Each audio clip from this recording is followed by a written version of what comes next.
मोर डोळा मिसाइली मोर डोळा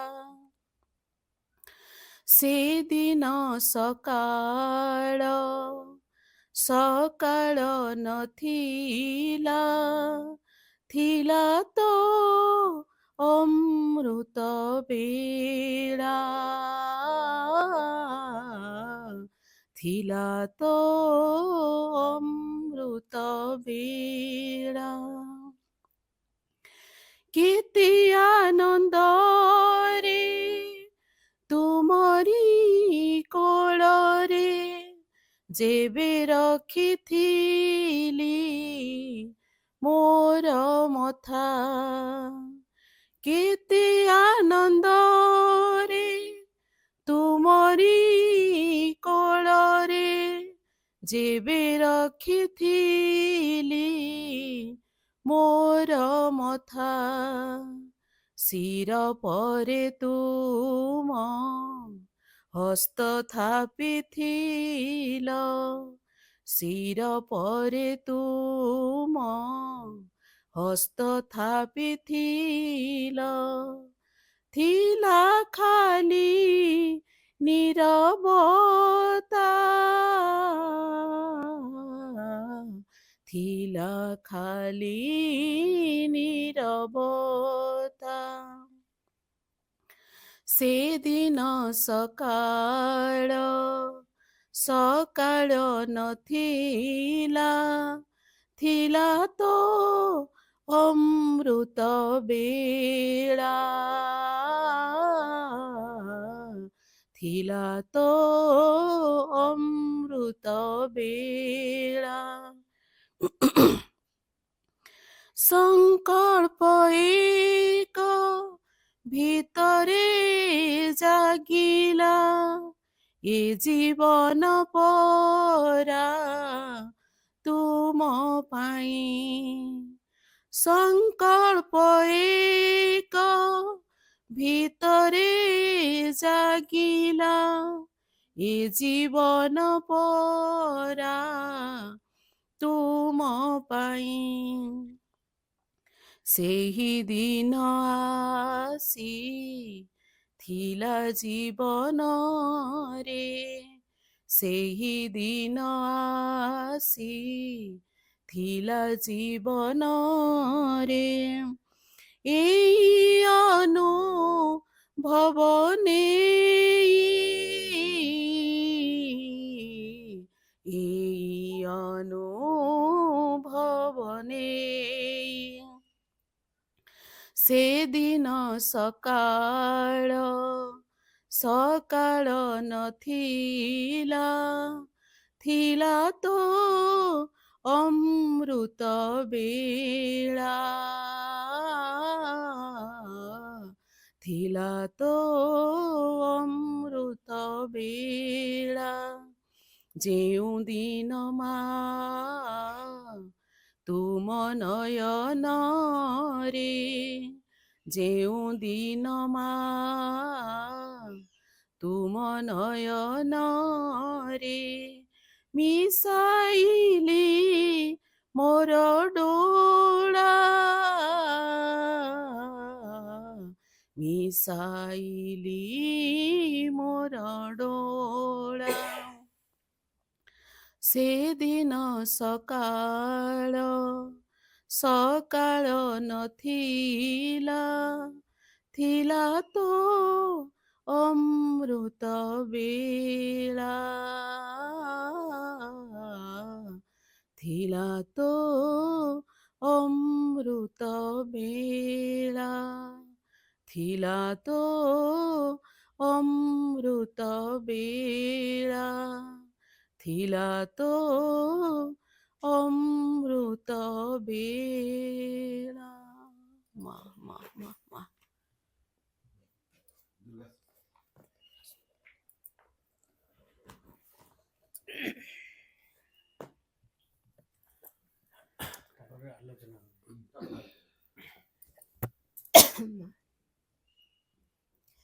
दुर्गा स्तोत्र मातः दुर्गे सिंहवाहिनी सर्वशक्तिदायिनी मातः शिवप्रिये तोर ଶକ୍ତଂଶ ଜାତା ଆମ୍ଭେମାନେ ଭାରତବର୍ଷର ଯୁବକଗଣ ତୋର ମନ୍ଦିରରେ ଆସିନ୍ନ ପ୍ରାର୍ଥନା କରୁଛୁ ଶୁଣ ମାତ ଏହି ଭାରତବର୍ଷେ ଆବିର୍ଭୂତ ହୁଅ ପ୍ରକାଶ ହୁଅ ମାତ ଦୁର୍ଗେ ଯୁଗେ ଯୁଗେ ମାନବ ଶରୀରରେ ଅବତୀର୍ଣ୍ଣ ହୋଇ ଜନ୍ମେ ଜନ୍ମେ ତୋର ହିଁ କାର୍ଯ୍ୟ କରି ତୋ ଆନ୍ଦଧାମରେ ଫେରି ଯାଉ ଏଥର ବି ଜନ୍ମ ହୋଇ ତହରି କାର୍ଯ୍ୟରେ ହିଁ ଆମ୍ଭେମାନେ ବ୍ରତୀ ଶୁଣ ମାତ ଏହି ଭାରତବର୍ଷେ ସହାୟ ହୁଅ ମାତ ଦୁର୍ଗେ ସିଂହବାହିନୀ ତ୍ରିଶୂଳଧାରିଣୀ ବର୍ମାବୃତ ସୁନ୍ଦର ଶରୀରେ ମାତଃ ଜୟଦାୟିନୀ ତୋ ପ୍ରତୀକ୍ଷାରେ ଭାରତ ରହିଅଛି ତୋର ସେହି ମଙ୍ଗଳମୟୀ ମୂର୍ତ୍ତି ଦେଖିବାକୁ ଉତ୍ସୁକ ଶୁଣ ମାତ ଏହି ଭାରତବର୍ଷେ ଆବିର୍ଭୂତ ହୁଅ ପ୍ରକାଶ ହୁଅ ମାତା ଦୁର୍ଗେ ବଳଦାୟିନୀ ପ୍ରେମଦାୟିନୀ ଜ୍ଞାନଦାୟିନୀ ଶକ୍ତି ସ୍ୱରୂପିଣୀ ଭୀମେ ସୌମ୍ୟ ରୌଦ୍ର ରୂପିଣୀ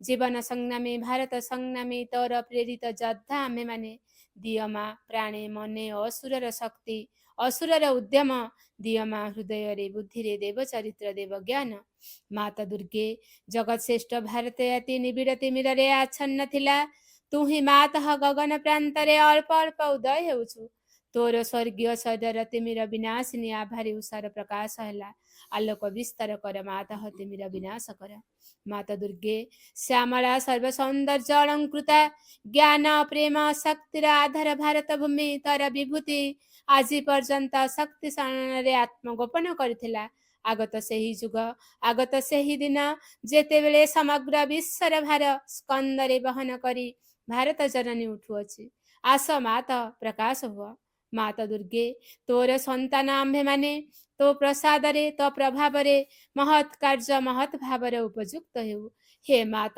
ବିନାଶକର କ୍ଷୁଦ୍ରତା ବିନାଶକର ସ୍ୱାର୍ଥ ବିନାଶକର ଭୟ ମାତା ଦୁର୍ଗେ କାଳୀ ରୂପିଣୀ ନୁମୁଣ୍ଡ ମାଳିନୀ ଦିଗମ୍ବରେ କୃପାଣ ପାଣି ଦେବୀ ଅସୁର ବିନାଶିନୀ କ୍ରୂର ନିନାଦରେ ଅନ୍ତସ୍ତରୀପ ବିନାଶ କର ଗୋଟିଏ ବି ଯେପରି ଆମ୍ଭମାନଙ୍କ ମଧ୍ୟରେ ଜୀବିତ ରହି ନପାରେ ବିମଳ ନିର୍ମଳ ଯେପରି ହେଉ ଏହି ପ୍ରାର୍ଥନା ମାତଃ ପ୍ରକାଶ ହୁଅ ମାତା ଦୁର୍ଗେ ସ୍ୱାର୍ଥ ଭୟ କ୍ଷୁଦ୍ରାଶୟାତରେ ମ୍ରିୟମାଣ ଭାରତ ହେ ମାତ ଆମ୍ଭମାନଙ୍କୁ ମହତ୍ କର ମହତ୍ ପ୍ରେୟସୀ କର ଉଦାର ଚେତା କର ସତ୍ୟ ସଂକଳ୍ପ କର ଯେପରି ଆଉ ଅଳ୍ପ ଆସି ନିଶ୍ଚେଷ୍ଟ ଅଳସ ଭୟଭୀତ ନାହିଁ ମାତା ଦୁର୍ଗେ ଯୋଗ ଶକ୍ତି ବିସ୍ତାର କର ଆମେ ହିଁ ତୋର ପ୍ରିୟ ଆର୍ଯ୍ୟ ସନ୍ତାନ ଆମ୍ଭମାନଙ୍କ ମଧ୍ୟରେ ଲୁପ୍ତ ଶିକ୍ଷା ଚରିତ୍ର ମେଧାଶକ୍ତି ଶ୍ରଦ୍ଧା ଭକ୍ତି ତପସ୍ୟା ବ୍ରହ୍ମଚର୍ଯ୍ୟ ସତ୍ୟ ଜ୍ଞାନ ବିକାଶ କରି ଜଗତରେ ବିତରଣ କର ମାନବ ସହାୟ ଦୁର୍ଗତି ନାଶିନୀ ଜଗଦମ୍ବେ ପ୍ରକାଶ ହୁଅ ମାତା ଦୁର୍ଗେ ଅନ୍ତସ୍ତରୀପୁ ସଂହାର କରି ବାହାରର ବାଧାବିଘ୍ନ ନିର୍ମୂଳ କର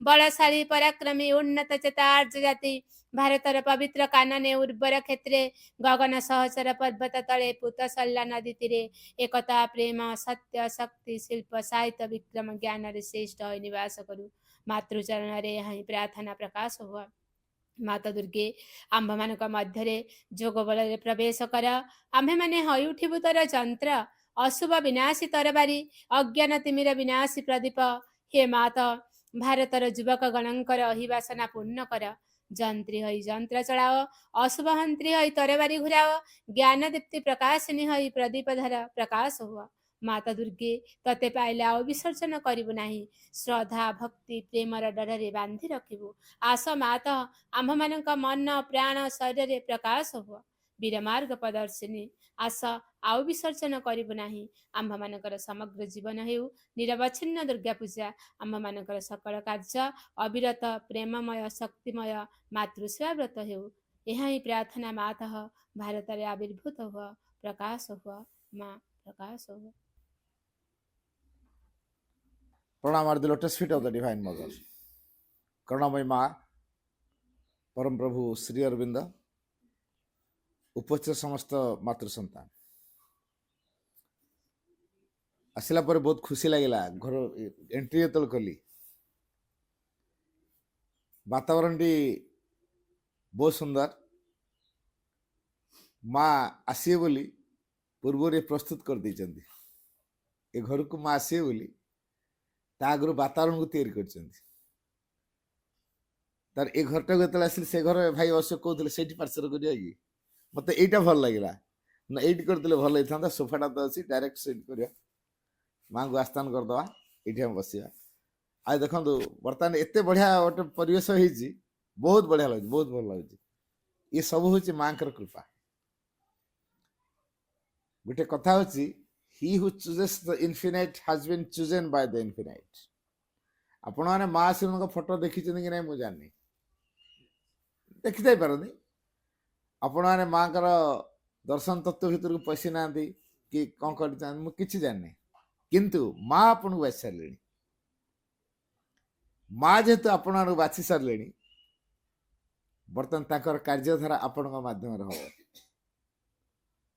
आम जापर माँ मु केमी बाछी है तेणु भगवान जिते जहाँ बाछिबे ताकू सकल शक्ति देवे संभावना देवे कृपा भी देवे ता लाइफ रो सकल दायित्व मध्य नेबे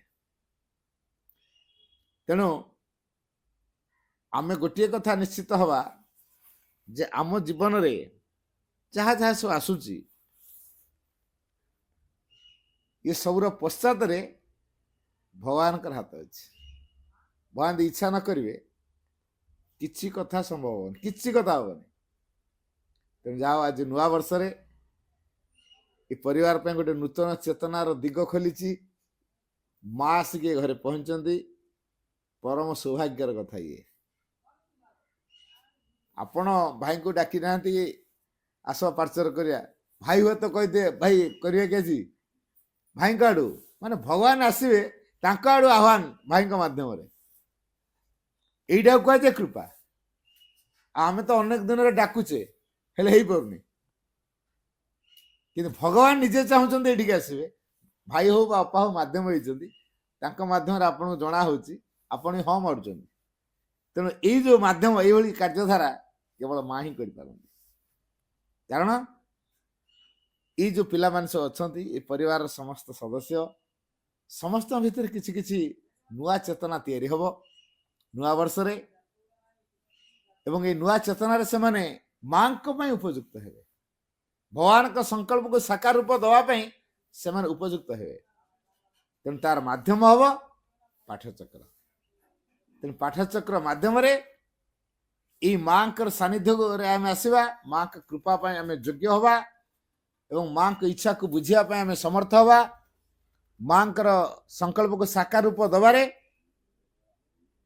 आम मैंने जंतर हवा यही एक भावधारा को माँ कार्य करने चाहते तेणु ये जो फोटो आम देखुचे श्रीमा श्री अरविंद मुझे संक्षेप खाली कहि आप निजे खोजे निजे जानवे प्रकृत में माँ किए श्री अरविंद किए गोटे कथा मुझे खाली कहि ये हूँ आद्यशक्ति दिव्य जननी से श्रीमा जी श्री अरविंद निजे परम का अवतार आज पर्यंत ये आद्यशक्ति परम आसी ना पृथ्वी को विभिन्न समय विभिन्न कार्यधारा अवतरिक आसन से माने कि डायरेक्ट भगवान आसी ना ये हूँ से डायरेक्ट अवतार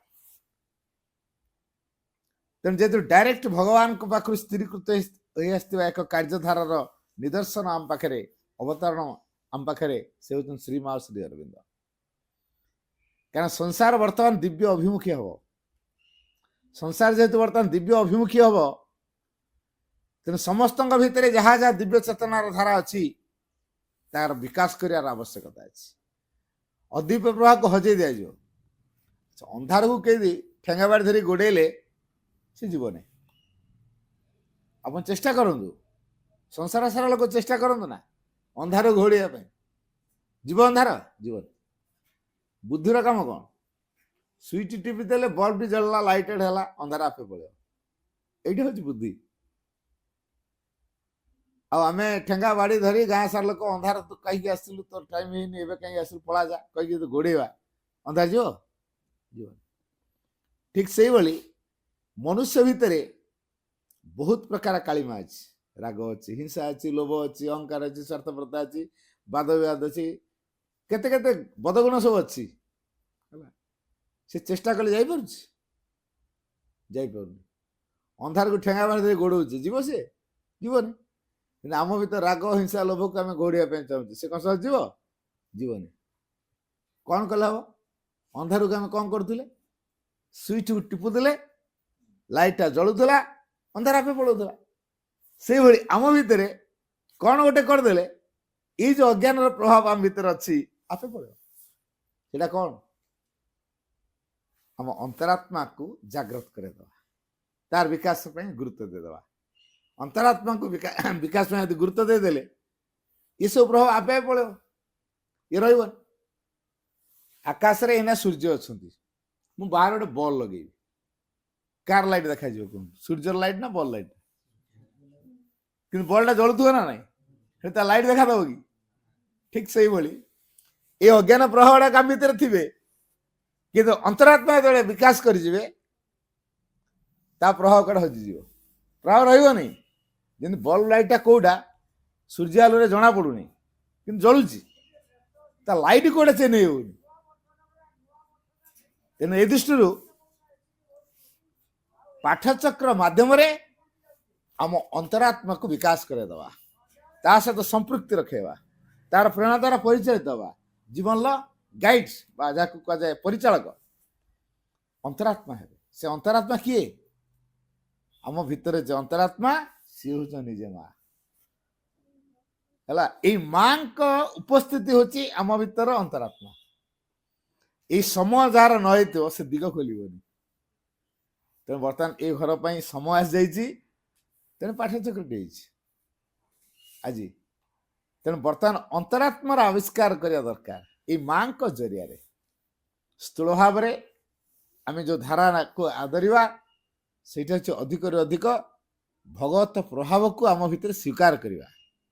ପାଠଚକ୍ର ଆମକୁ ସେ ଖୋରାକ ଯୋଗେଇବ, କେମିତି ଆମେ ଅଧିକରୁ ଅଧିକ ମାତୃଚେତନାରେ ତିଆରି ହବା, ଅନ୍ତରାତ୍ମାର ଗୁରୁତ୍ୱକୁ ଅଧିକ କେମିତି ଦେବା, ଅନ୍ତରାତ୍ମାର ଆବିଷ୍କାର ପାଇଁ ଦୈନନ୍ଦିନ ଜୀବନରେ ଆମେ କ'ଣ କରିବା। ସମସ୍ତେ ତ ଜୀବନ ବଞ୍ଚୁଛନ୍ତି, ଆମେ ବି ଜୀବନ ବଞ୍ଚେ, ହେଲେ ଆମେ ଭଗବାନଙ୍କ ନିକଟତର ହେଇଥିବା, ଅନ୍ୟମାନେ ଭଗବାନଙ୍କ ନିକଟତର ହେଇପାରିନଥିବେ। ଆମେ ଅନ୍ୟମାନଙ୍କୁ ବାଟ କଢେଇବାରେ ସାହାଯ୍ୟ କରିବା, ସମାଜକୁ ବଦଳିବାରେ ସାହାଯ୍ୟ କରିବା। ସମାଜର ଯୋଉ ହିଂସା ଅରାଜକତା ଅଛି, ଦୁଃଖ ଅଛି, ରୋଗ ଅଛି, ଅଶାନ୍ତି ଅଛି, ୟାକୁ ଦୂର କରିବାରେ ଆମେ ସହଯୋଗ କରିବା। ମୁଁ ଶାନ୍ତି ପାଇବି, ନିଜେ ଜଳି ଉଠିବି, ସେ ଶାନ୍ତିର ପ୍ରଭାବକୁ ନେଇ, ସେ ଆନନ୍ଦର ପ୍ରଭାବକୁ ନେଇ ମୁଁ ଏକ ଜଳନ୍ତା ବତୀଟିଏ ହେଇ ଅନ୍ୟମାନଙ୍କୁ ଜଳେଇବା ପାଇଁ ଯିବି। ମୁଁ ଯଦି ଜଳୁନେଇ, ମୁଁ ଯୁଆଡ଼େ ଯିବି ଜଳେଇବା ପାଇଁ, ଜଳେଇ ପାରିବି କି? ଜଳେଇ ପାରିବି ନାହିଁ। ତେଣୁ ପ୍ରଥମେ ମୋ ଅନ୍ତରାତ୍ମାର ଯୋଉ ପ୍ରଭାବ ଜାଗ୍ରତ ହବା ହଉଛି ଆମ ଭିତରଟା ଜଳିବା, ଦିବ୍ୟ ପ୍ରଭାବକୁ ଆମେ ସଚେତ କରାଇଦେବା, ଅଭିସାର ଅଗ୍ନିକୁ ଆମ ଭିତରେ ପ୍ରଜ୍ୱଳିତ କରାଇଦେବା। ଏ ଦିଗରେ ଯିଏ ସହଯୋଗ କରିବ ସେ ହଉଛି ଶ୍ରୀ ଅରବିନ୍ଦ ପାଠଚକ୍ର। ଶ୍ରୀ ଅରବିନ୍ଦ ପାଠଚକ୍ର ବିନା ଜୀବନକୁ ବୁଝି ହବନି। ସମସ୍ତେ ଖାଉଛନ୍ତି ପିଉଛନ୍ତି, ସମସ୍ତେ ଘରେ ରହୁଛନ୍ତି, ସମସ୍ତେ ବଂଶ ବିସ୍ତାର ମଧ୍ୟ କରୁଛନ୍ତି ପଶୁଙ୍କ ଭଳି, ହେଲେ ବର୍ତ୍ତମାନ ଏଇ ଯେ ପାଠଚକ୍ର ଆମକୁ ଶିକ୍ଷା ଦେବ, ଭଗବାନଙ୍କ ସହିତ ଯୋଡ଼ି ହେଇକି କିଏ ବଞ୍ଚିଛି? ଭଗବାନଙ୍କୁ ବାଦ ଦେଇକି ଅନେକ ବଞ୍ଚିଛନ୍ତି। ଆଜି ଚାରିଆଡେ ଦେଖନ୍ତୁ କେତେ ହୋ ହଲା ଡିଜେ ଫିଜେ କରି କେତେ ମଟନ ଚିକେନ ସବୁ ଚାରିଆଡେ। ନୂଆ ବର୍ଷ ତ ହଁ, କେତେ ଜଣ ଆଜି ଚିନ୍ତା କରୁଛନ୍ତି ଯେ ବର୍ଷ ସାରା ମୋର ଭଗବତ ପ୍ରଭାବରେ ଯାଉ, ତେଣୁ ଆଜି ଦିନଟା ମୁଁ ନୀରବରେ ରହି ଟିକେ ଭଗବାନଙ୍କୁ ଡାକେ, ଭଗବାନଙ୍କ ନାମ ଟିକେ। କେତେ ଜଣ ଚିନ୍ତା କରୁଛନ୍ତି? ଏଇ ଘରେ କାହିଁକି ହେଲା? ଏଇ ଘରେ ଆଜି ମାଙ୍କର କାର୍ଯ୍ୟଟା କାହିଁକି ହେଲା? ଅପୂର୍ବ କୃପା, ଇଏ ଅପୂର୍ବ କୃପା। କାରଣ ଏ ଘର ପାଇଁ ନିଶ୍ଚିତ କିଛି ଦିବ୍ୟତାର ପ୍ରଭାବ ଅଛି। ସେ ସମୟ ଆସିଯାଇଛି, ସେ ଦିଗ ଖୋଲି ଯାଇଛି, ତେଣୁ ମା ଆଜି ଏ ଘରକୁ ଆସିଛନ୍ତି। ଆମେ ଗୋଟେ ମନ୍ଦିର ବନଉଛେ, ଘରଟେ କରିଦଉଛେ କି ମନ୍ଦିର ଦେଉଳ ଭଳିଆ ଗୋଟେ କରିଦେଇଛେ, ତା ଭିତରେ ନେଇ ଯଦି ଦୁର୍ଗା ମାତାଙ୍କ ମୂର୍ତ୍ତି ସ୍ଥାପନା କରିଦବା, ନନା ଆସିବ ତ ପୂଜା କରିବ, ସେ ମନ୍ଦିରକୁ କ'ଣ କୁହାଯିବ? ଦୁର୍ଗା ମନ୍ଦିର। ଧର ଶିବଲିଙ୍ଗ ନେଇକି ସ୍ଥାପନା କଲେ, ଶିବ ମନ୍ଦିର। କାଳୀ ମୂର୍ତ୍ତିକୁ ନେଇକି ସ୍ଥାପନା କଲେ, ନନା ଆସିଲା ପୂଜା କଲା, କାଳୀ ମନ୍ଦିର। ଆଉ ଯୋଉଠି ମା ରହିବେ ତାକୁ କ'ଣ କୁହାଯିବ? ମାତୃ ମନ୍ଦିର ହେଲା। ଏ ଘର ଆଜିଠୁ ମାତୃ ମନ୍ଦିର ହେଲା। ମା ଏ ଘରକୁ ଆସିଲେ, ଏ ଘର ଆଜିଠୁ ମାଙ୍କର ମନ୍ଦିର। ତେଣୁ ଆମେ ଯେମିତି ଦେଉଳ ମାନଙ୍କରେ ବା ମନ୍ଦିର ମାନଙ୍କରେ ଯେମିତି ଗୋଟେ ନିର୍ଦ୍ଦିଷ୍ଟ ଦିବ୍ୟତାର ଭାବକୁ ନେଇ କାମ କରୁ, ଆମ ପରିବାର ସେମିତି ଗୋଟେ ଦିବ୍ୟ ପ୍ରଭାବ ଦ୍ୱାରା ସମସ୍ତେ ପରିଚାଳିତ ହବା। ଆଉ ଅଦିବ୍ୟ ପ୍ରଭାବକୁ ଆମେ କିଏ ସ୍ୱୀକାର କରିବାନି। ସଂସାର ହେଇଥାଉ, ସଂସାରରେ ଯେତେ ଯାହା ହେଇଥାଉ, ଯେଉଁମାନେ ସଂସାରରେ ମିଥ୍ୟାର ପ୍ରଭାବ ଅଛନ୍ତି ତାଙ୍କ ଲାଇଫରେ ବହୁତ ବହୁତ ସକ୍ସେସ୍ ଅଛି, କିନ୍ତୁ ତାପରେ ଯୋଉ ଡାଉନଫଲଟା ହୁଏ ସେ ଉଠି ପାରନ୍ତିନି ହେଲା। କିନ୍ତୁ ମାଙ୍କ ପ୍ରଭାବରେ ଯେଉଁମାନେ ଯାଉଥିବେ ହୁଏତ ସକ୍ସେସ୍ କିଛି ଦେଖାଦବନି, କିନ୍ତୁ ଡାଉନ ହବାର ଚାନ୍ସ ନାହିଁ, ରସାତଳ ହବାର ବାଟ ଖୋଲିବନି ହେଲା। ତେଣୁ ମା ସବୁବେଳେ କ'ଣ କରି ତା ପିଲାକୁ କୋଳେଇକି ଧରିବେ। ଯଦି କୋଉଠି ଗୋଟେ କ'ଣ ବିପଦ ଆସିଯାଏ, ଯେ ମାଆକୁ ଧରିଥାଏ, ମା ତାକୁ କୋଳେଇ ନେବ। ଯେ ମା ହାତରୁ ଛାଡ଼ି ଯାଇଛି ସେ କୋଉଠି ପଡ଼ିବ କହିହେବନି ହେଲା। ତେଣୁ ଆଜିଠୁ ଏ ପରିବାରର ସକଳ ଦାୟିତ୍ୱ, ସମସ୍ତଙ୍କର ସୁରକ୍ଷାର ଦାୟିତ୍ୱ ମା ନେବେ।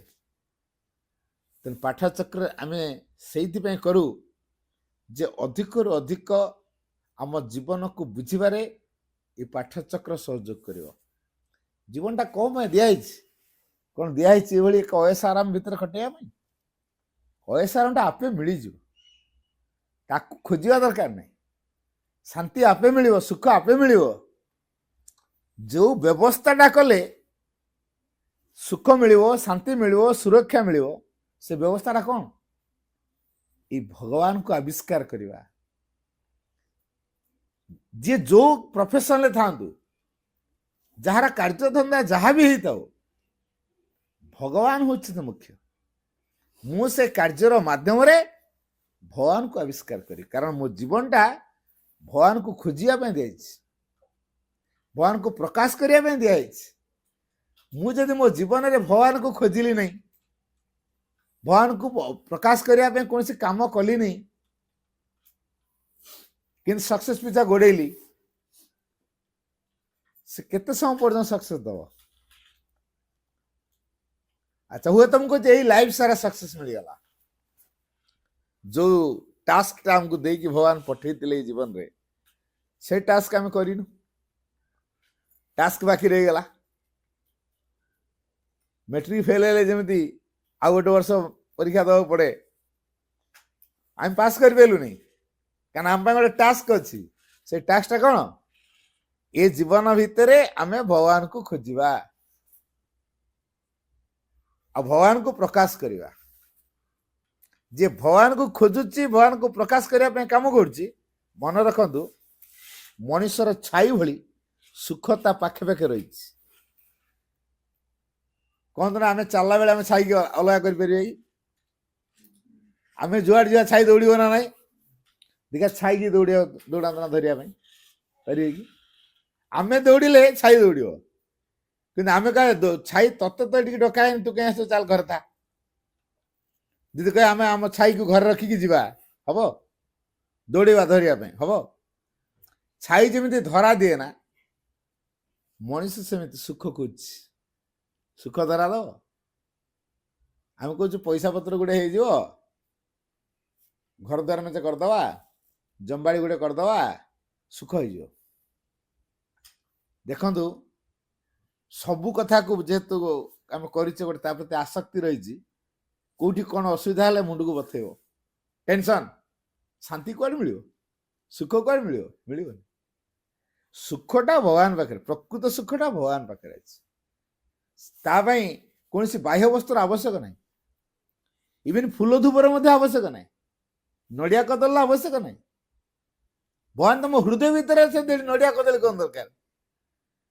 ମୁଁ ତାଙ୍କ ପ୍ରେରଣା ଶୁଣିକିରି ବଞ୍ଚିବି, ତାଙ୍କ ପ୍ରେରଣା ଅନୁସାରେ କାମ କରିବି, ତାଙ୍କୁ ସନ୍ଧାନ କରିବି। ଯିଏ ଭଗବାନଙ୍କ ସନ୍ଧାନରେ ନିଜ ଜୀବନକୁ ବିନିଯୋଗ କରିଛି, ସୁଖ ତା ପଛେ ପଛେ ପଛେ ପଛେ ଚାଲିଛି। ଆଉ ଭଗବାନ ଯୋଉଠି ଅଛନ୍ତି, କୋଉ ଅପଶକ୍ତି ଆସିବ ଆଟାକ୍ କରିବା ପାଇଁ?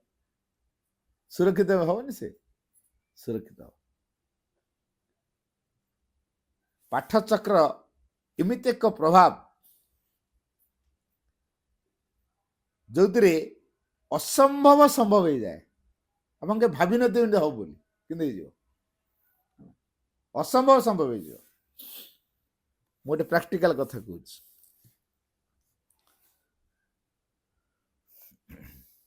मु जड़े गोटे परिवार को जाने तांकर गोटे पिला झील पंडितजी आश्रम अच्छी से मत कहला अजय भाई तमे ओडिशा सारा बुली बुली पार्चर कर आम घर गोटे पार्चर खोली पाइल ना ना मु तुम घर बहुत थर गली कहली जे हेले तुम बापा राजी होना कहले से झील तार पाठ पढ़ुला समय से शिविर गोटे कौन जाइला कौटी शिविर तो तार कौन प्रभावित हो पलैचे एकाथरे पंडिचेरी झील बेलू पलैचे है तेणु जा प्राय 25-30 वर्ष है गला तेणु जाई तेणु पार्चर करना तेणु सी तार जानी पार्चर आम कौन जानी पार्चर आम करूँ देखा गोटे कत करवा हाल्का ने भारी बहुत हाल्का पार्चर देखा गोटे करवा सतमी आमर गोटे दायित्व से करने पड़ू बुझेगा दायित्व नुह भारी बाध्य मुझे पाठचक्र ना अंतरात्म न आसा पर्यटन यदि करा जाए हुए तो आम कथा को काटि न पारी कि दिन कर हाल्का हाल्का कर रेगुलार कर मसरे थरे अधे के मन पड़ा पार्चर कर शेष 2 मासर थे 3 मासर थे शेष कह खाली वार्षिक सेटा करुच्ची आउ कि करनी है ये कि शेष बंद भी हो कहीं कराब भितर कौदिन आसू मु भी माँ को जनाऊ थाए घर को गोटे पिला जा पंडिचेरी रही सी मत जो थर जाऊँगी मत कहते आम घरे पार्चर कर हेले बापा माँ राजी होना माँ मु कौन करी तमें भितर थी टे कह सी राजी हूँ राजी हेले मुझे जे करी तापर एमती दिने देखा हेले कहली हौ आप गोटे काम करिए मो मिसेस जन्मदिन जो दिन से दिन पार्चर करिया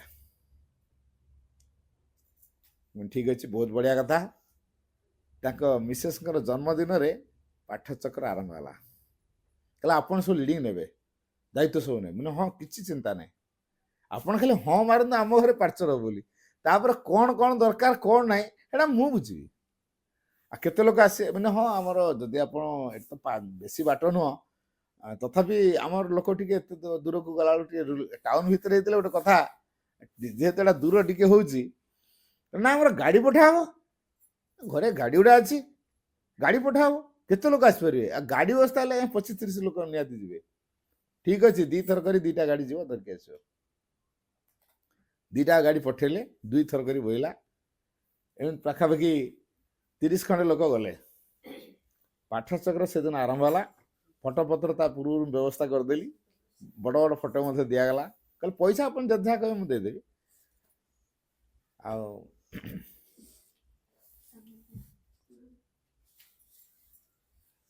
तेणु पाठचक्र व्यवस्था हो गला जो पार्चर व्यवस्था हो गला से दिन मु माँ कृपा कथा कहूली माँ कृपा कथा कहला बेले घर गोटे टिकी छुआटा था झीटे से टिकी झीटा बेसी बयसर नुह 4 वर्ष 4.5 वर्ष छुआ सी मो कथा खाली शुणु थाए आखि पिछाए मन मो नजर पड़ पूरा यही छुआटा पूरा मनस्थ हो शुणुची छुआ मैंने विशेष कर खोजुटी हूँ कि से छुआ खोजुबुज होनी मु पूरा नजर रखी समस्ते कुआड़े टे अपरसट अनौज पूरा से मत अन पार्चर सरला मत आसिक हाथ धरिकी टाणी टाणी आस आम घर को ये बस ता माँ कहला माँ ये खाइबे सेठी खाइबे आम घरे खाइब सी मत समस्त बस खाइबा दौनी टाणी टाणी का नौ ता माँ एटू टीप देले सोफा देले बसिली से आनी खाइबा देले तू भी बस तोर मोर खाइबा ना कहला हाँ पा सांगे खाइबा से घर को डाकी आनली ये आम खाइबा खाई सारा आज जीवनी आम घर रही शोवा तो भल ओडिया पकईला मुझे चाबिकाठी रखी थी टीप पाखे मोर मोबाइल चाबिकाठ रखी थी से चाबिकाठ रखीदेला काले पलैबी चाबिकाठ रखीदेला मु काले पलैजी आसी बोली चाबिकाठ रखीदे ସରିଲା ପରେ ଫୋନ୍ ଦେଲି ଚାବିକାଠି କହିଲା ଏଟା ତମେ ଆଜି ରହିବ ଆଜି ଯିବ ନାହିଁ ଆସ ଆମ ଘର ସବୁ ଦେଖେଇଦେବି। ଖାଇସାରିଲା ପରେ ମୋତେ ତାଙ୍କ ଘର ଗୁଡ଼ା ସବୁ ବୁଲେଇ ବୁଲେଇ ଦେଖଉଛି।